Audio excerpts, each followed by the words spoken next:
واش الخوت؟ السلام عليكم، نتمنى تكونوا كاملين بخير، صغارا وكبار، نساء ورجال. الفلوس هي الفلوس.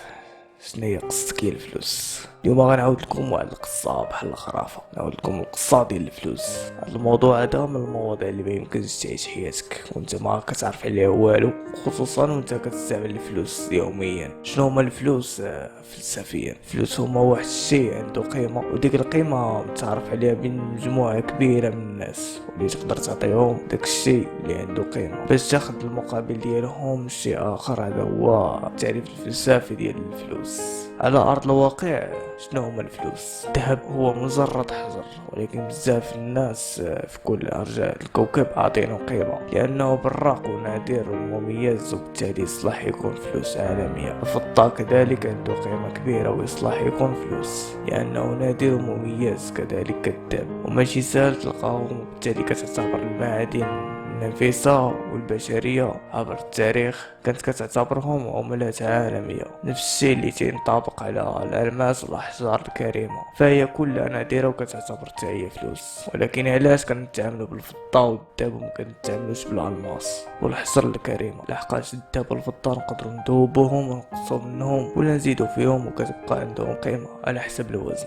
لكن الألماس والأحجار الكريمة ما نقدروش نقصوا من الأحجام ديالهم. باش نشريو خبزة مثلا لا رسناها غتفقد القيمة ديالها وما نقدروش نجمعوها من جديد. لذلك الألماس والأحجار الكريمة كتستعمل كفلوس غير الا بغينا شي حاجة قيمة ديالها عالية بزاف. ولكن علاش دابا ما بقيناش كنتعاملوا بالمعادن بشكل يومي وكنتعاملوا بالوراق؟ تخيل معايا صديقي ولا صديقتي الكريمة، عندك قطعة ذهبية ساوية مثلا 500 درهم، انت خارج باش تشري كيلو د اللحم وشوية الخضرة والخبز، يعني المجموع مساوي حتى 200 درهم. كيفاش تفرق هاد العملة وحدة وحدة على الجزار وعلى الخضار ولا الخباز؟ طبعا ما يمكنش، وغتكون مشكلة كبيرة لحقاش خصك الصرف صغير والصرف ثقيل فلوس، غتبقى غادي كتقرقب. هنا يبان الفلوس هو انك تاخذ القيمة الذهب والفضة على شكل الاوراق الرسمية المضمونة، بحيث كل ورقة عندها قيمة محدودة، وبالتالي قاعدة تقدر تشري اشياء عندها قيمة صغيرة لحقاش عندك اوراق مختلفة حسب القيمة ديالها. اوراق وعملات معدنية من النحاس،